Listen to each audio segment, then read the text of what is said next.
क्या आपने कभी सोचा था कि एक दिन हम ऐसी दुनिया में रहेंगे जहां जीवन की शुरुआत, जीवन का पहला कदम कोई इंसान नहीं बल्कि एक रोबोट रखेगा। कल्पना कीजिए जहां आर्टिफिशियल इंटेलिजेंस और रोबोट मिलकर एक नया जीवन बना रहे हैं। सुनने में शायद ये अजीब लग रहा है, लेकिन दोस्तों आने वाले सालों में ऐसा होना आम बात हो जाएगी।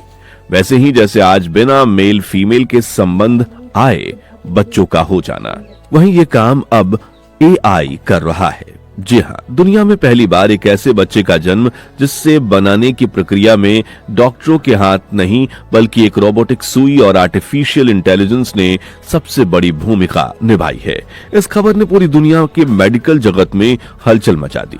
आज के इस वीडियो में हम बात करेंगे उस फ्यूचर रेवोल्यूशन की जिसे दुनिया एआई बॉर्न बेबी का नाम दे रही है। हम जानेंगे आखिर मैक्सिको में हुआ क्या था, क्या सच में भारत भी ऐसे एआई बच्चे पैदा कर रहा है, और सबसे जरूरी बात, भारत के उन लाखों कपल्स के लिए जो संतान न होने की समस्या से जूझ रहे हैं, उनके लिए यह तकनीक कैसी उम्मीद के किरण लेकर आई है। सबसे पहले जानते हैं मैक्सिको में आखिर हुआ क्या था। हाल ही में मैक्सिको में एक बहुत ही मासूम और प्यारी बच्ची का जन्म हुआ। देखने में वो किसी सामान्य बच्चे जैसा ही है, लेकिन उसका जन्म इतिहास के पन्नों में दर्ज हो चुका है। ये दुनिया की पहली ऑटोमेटेड आईवीएफ बेबी है। इस प्रोसेस को अंजाम दिया है एक अमेरिकन स्टार्टअप कंपनी जिसका नाम है ओचो लाइफ। सामान्य आईवीएफ प्रक्रिया में डॉक्टर जो भ्रूण तैयार करते हैं वे माइक्रो स्टेज पर सीमेन और अंडे को मिलाते हैं। यह काम बहुत नाजुक होता है, लेकिन इस मामले में यह काम किसी इंसान ने नहीं बल्कि एक रोबोट ने किया। रिसर्चर्स ने एक प्ले स्टेशन रिमोट, जहां वही वीडियो गेम वाला रिमोट, उसका इस्तेमाल करके एक रोबोटिक सुई को दिशा दी। इस रोबोट ने बहुत ही सूक्ष्म स्तर पर जाकर शुक्राणु को इंजेक्ट किया और अंडे को फर्टिलाइज किया।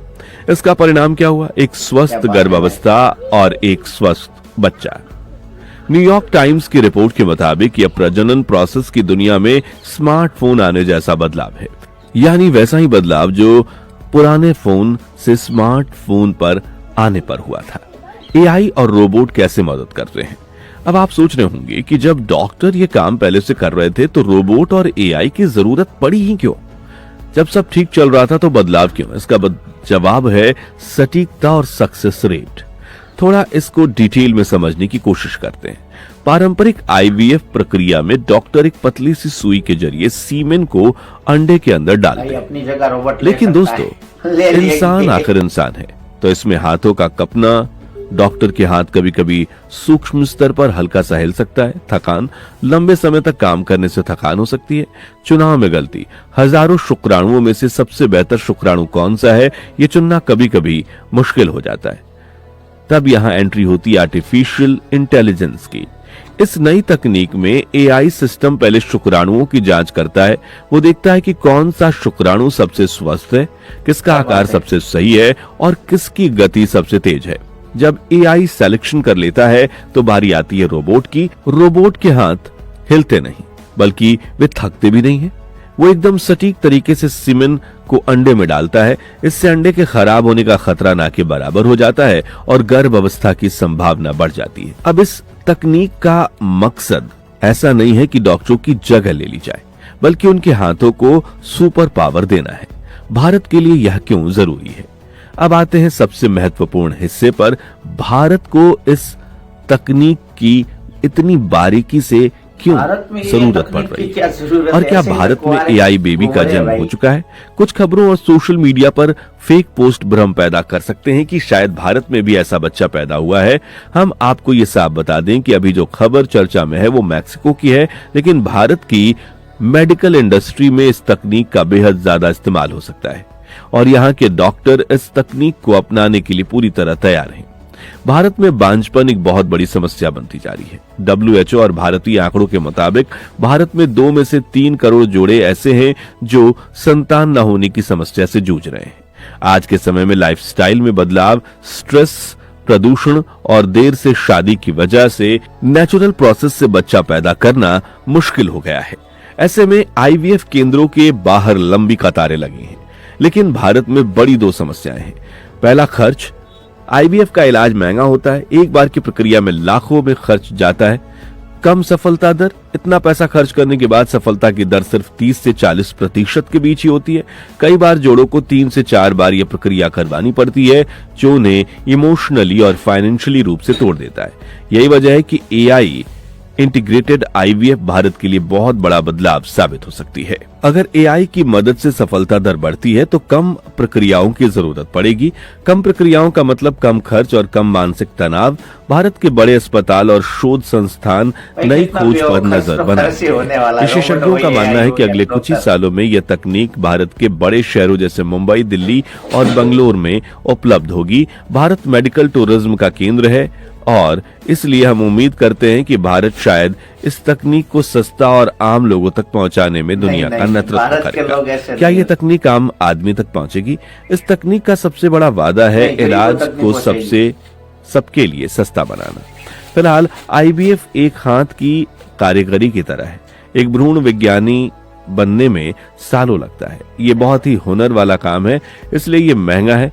लेकिन अगर रोबोट ये काम करने लगेंगे तो ये प्रक्रिया एक समान हो जाएगी। और ऊचर लाइफ कंपनी का कहना है कि उनका सपना एक ऐसा बक्सा या मशीन बनाना है जिसमें अंडे और सीमेन डालें और वो ऑटोमेटिक प्रोसेस से भ्रूण तैयार कर दे। सोचिए, अगर ये मशीन भारत के छोटे शहरों के अस्पतालों में पहुंच जाए तो उन लोगों को भी माता पिता बनने का सुख मिल सकेगा जो अभी बड़े शहरों के महंगे अस्पतालों का खर्च नहीं उठा सकते। ये तकनीक सिर्फ आदि दुनिया होने के बारे में नहीं है, यह स्वास्थ्य सेवाओं को सबके लिए बराबर बनाने के बारे में है। क्या यह प्रोसेस सुरक्षित है? सबसे बड़ा सवाल, क्या हम रोबोट पर भरोसा कर सकते हैं? जब भी हम एआई और इंसानी जीवन को मिलाते हैं तो कुछ सवाल जरूर उठते हैं। क्या ये सुरक्षित है? डॉक्टर्स का कहना है कि यह तकनीक सुरक्षित है क्योंकि फैसला लेने का अधिकार अभी भी डॉक्टर के पास है, बस काम को अंजाम रोबोट दे रहा है। ये कोई डिजाइनर बेबी बनाने की कोशिश नहीं है जहां हम बच्चे की आंखों का रंग या लंबाई चुन सकते हैं। यह सिर्फ एक स्वस्थ गर्भावस्था प्राप्त करने की साधन है। हाँ, भविष्य में नियमों और कानूनों की जरूरत पड़ेगी ताकि इस तकनीक का गलत इस्तेमाल ना हो सके। भारत में पहले से आईसीएमआर के दिशा निर्देश बहुत सख्त हैं जो ये सुनिश्चित करते हैं कि नई तकनीक का उपयोग सही ढंग से हो। तो डरने की बात नहीं बल्कि अलर्ट रहने और समझने की जरूरत है। दोस्तों, एआई द्वारा भारत में जन्मे बच्चे का विचार अभी भले ही पूरी तरह से भारत में लागू ना हुआ हो, लेकिन वो दिन दूर नहीं जब हम खबरों में पढ़ेंगे कि भारत के किसी अस्पताल में रोबोटिक तकनीक से पहला बच्चा पैदा हुआ। मैक्सिको में जो हुआ वो सिर्फ एक शुरुआत थी। भारत जो तकनीक और स्वास्थ्य सेवा का एक ग्लोबल लीडर बन रहा है, इस क्षेत्र में भी पीछे नहीं रहेगा। उन लाखों जोड़ों के लिए जो अपने आंगन में बच्चे की किलकारी सुनने के लिए तरस रहे हैं, एआई और रोबोटिक एक नई सुबह लेकर आ रहा है। यह तकनीक हमें बताती है कि जब इंसानी दिमाग और मशीन की सटीकता मिलती है तो चमत्कार होते हैं।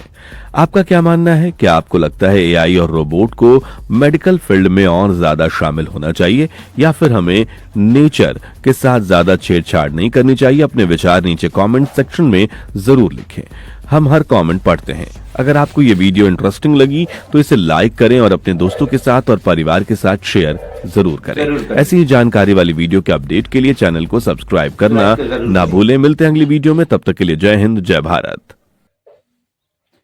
हेलो दोस्तों, ये आपको कैसा लगा एआई रोबोट? जो अभी तो अमेरिका में बताया गया है, ठीक है ना, मगर भारत में अभी तो कोई आने का ऐसा कोई संभावना नहीं है। अभी ये कोई भारत में ऐसा कोई है नहीं, ठीक है ना।